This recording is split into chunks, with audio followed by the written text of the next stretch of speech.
that maybe I think are my weakness, but aren't really my weakness, you know? Like when I'm arguing with somebody, I'll never insult somebody because of their weight or their looks or any other situation like that, regardless of their, you know, the validity of some sort of insult like that, because in that context it's made invalid. It's not the topic. You know, it could become the topic. Somebody's weight might become a topic when they're telling you people what kinds of diet to have. You should eat lots of fried bacon. You know, and it might be, well, you know, that might be unhealthy. And the guy goes, well, fine for me, and I'm healthy, and he's 700 pounds and can barely breathe. You might go, well, you know, you're not that healthy too. Because it would become the topic. But if anything, I would edge off of even in that situation. But I will critique and so on things that someone might happen to think of as a weakness, but I'll never attack it because I recognize it as a weakness. Now I see that kind of stuff, and I just don't value the results of anything but a fact-based analysis. Okay. So to me, I'm gentle and nice. I know that I have put a lot of effort in trying to be gentle and nice. And I get to the point really where I can't even think that it's nice to be nice in that way, because when you go overboard, it becomes just enabling, enablement or something. I have gotten feedback throughout my life at various times that I'm intimidating, and that,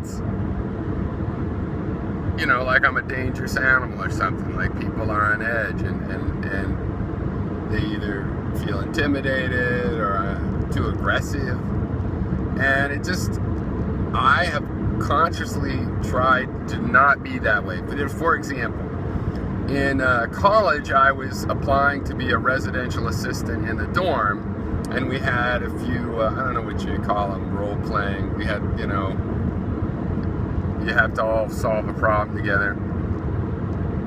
And I was perceived as too pushy, and at the time, I remember I was being an arbiter. I wasn't pushing my idea at all. I was merely arbitrating between other people. I was facilitating a discovery of the compatibility points. And just as usual in my life, there was no complaints about that. The group had solved the problem really well, and my input was useful to that. But the way I made people feel, evidently, I was too pushy or intimidating or whatever. Now, I'm having in mind trolls. Often trolls will call me mean, and I find that funny. You know, mean people, stalkers, people that harass people's weaknesses, the opposite of me. When they call me mean, to me it's like, well, good if you think I'm mean. So maybe that's a sign that I really am, you know, okay with being mean. Or for that matter, I feel like I hold back a lot. Like I could be much stronger and meaner and still be on point. And I pull back even from that. And maybe that just proves that I have these harsh thoughts, and they just exude through facial expressions and whatnot. You know, it's similar to that I don't feel that I am better than other people, like smarter than other people to be specific. And this has always been an issue because, yeah, I feel smart, and I think everybody could feel smart. But I've watched spiders, like, cutting debris out of their web, and I thought that was smart. And I've always had a theory, even from when I was young, that everybody really is more or less as smart as each other. It's just what you use that intelligence to do. So, for example, if you try to use that intelligence to be popular at school and tell people, you know, things that'll aid you in some goal, then instead of using your brain to figure out how to say the truth, you're going to use your brain to figure out how to say things that happen to probably not correlate with the truth. You know, as we know in this example, people like to hear certain things more than other things, and the truth is not generally one of the favored things, at least not on that basis. If it could be true and the kind of thing they like to hear, fine, but if it's going to be true and they don't want to hear it, then they really, really don't like it. So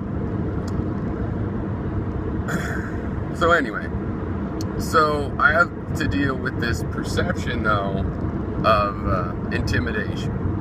And the way I'm dealing with it at the moment in my life, and for actually a couple of years, is that I'm 46. I feel 47, but my wife says I'm 46. She's probably right. And, I always said I was 40. When I turned 35, I just started saying I was 40. It's a great technique to getting ready to be some age that might otherwise shock you. I always liked growing older, but this is one reason that I maintain that feeling, even though now I'm 46. So I basically, I'm in the 50 range. And if I'm a guy that's tried my damnedest, and maybe, I should have tried harder, but I tried as hard as I felt I could with my ethical system and nature to be non-threatening. Literally, one of my hobbies is, I always thought I could be like the crocodile hunter, but just catching harmless animals, like non-poisonous snakes and lizards.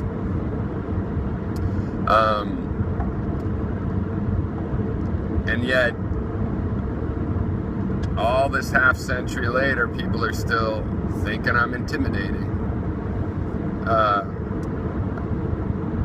Then I kind of have no choice but to go with it. There's a point you gotta go with the style that you got.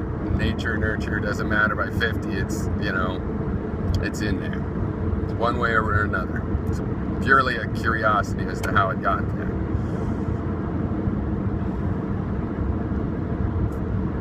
And besides, really, from my point of view, and I realize other people might be having a different, valid interpretation of it. I can see that, but I don't feel it. What I feel is like people find me intimidating because I'm honest to them, and because I don't just analyze things to sound like a nice, paint job, painting an arrow in the direction I want to go.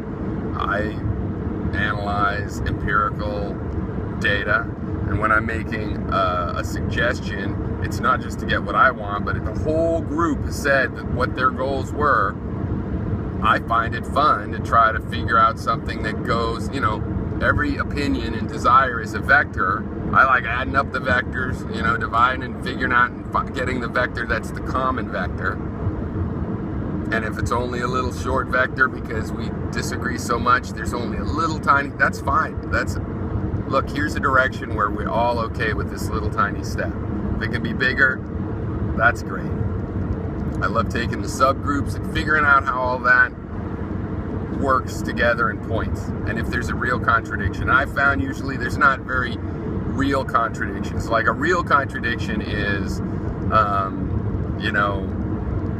10 people have an incurable disease, but there is one pill that'll cure the disease. And who gets it? Right? That's a real conflict.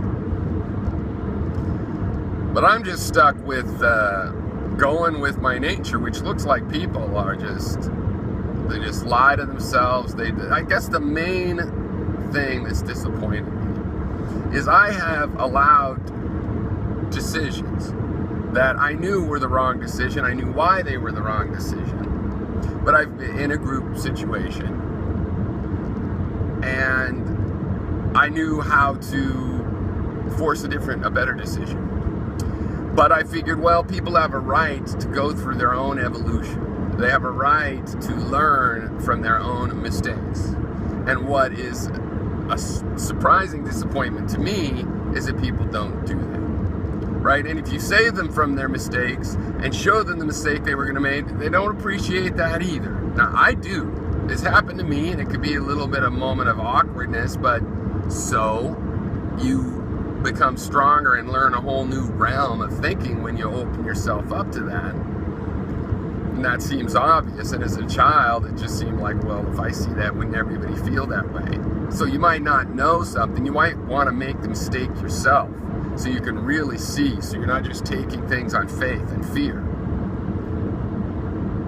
That I understood. Learning can be slow, but people do the same thing over and over, and you tell them what's going to happen, then it happens, and then you say, see, that's what I was talking about, and then they do it again and again and again, and that's the psychosis of the world, or at least Americans, at least my contact with human beings, is the psychosis of the world is doing the same thing over and over.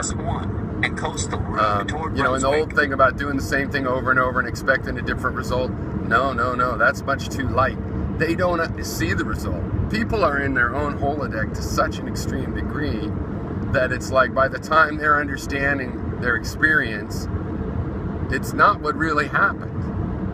And it's not just a matter of opinion. They will have inverted facts, edited facts.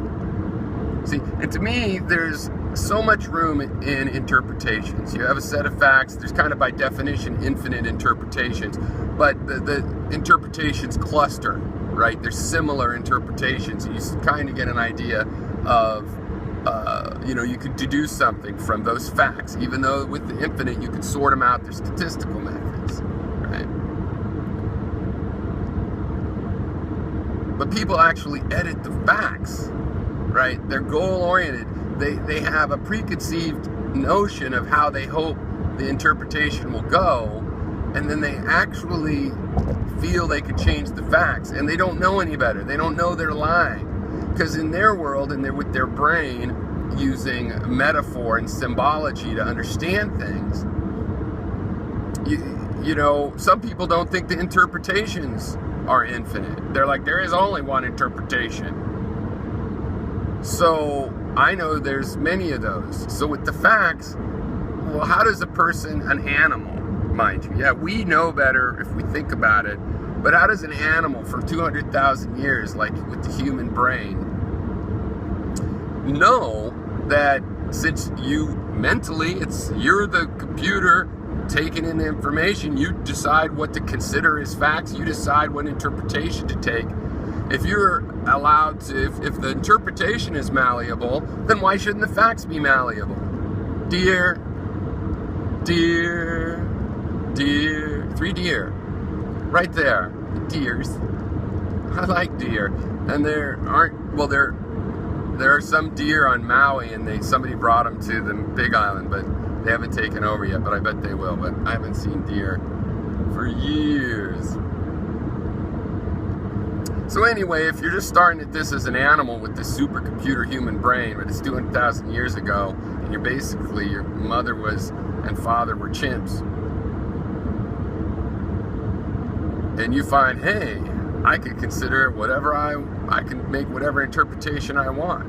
Hey, look at this, I can choose whichever facts I want. How do you know a priori that the facts shouldn't be changed? Especially if you kind of feel like you're living in this spirit world with spirits and sprites and whatnot, you know, ghosts flitting around. Then when you have a world of fact that is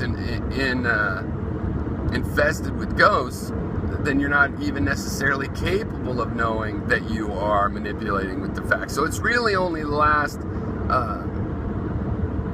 couple centuries for scientists, and it hasn't happened for regular people yet, that we know how to sift out the ghost part of the fact world and know what a real fact is. And so that becomes the issue, that people don't really know how to choose which thing should be counted as a fact. They don't know the difference between a fact and an interpretation.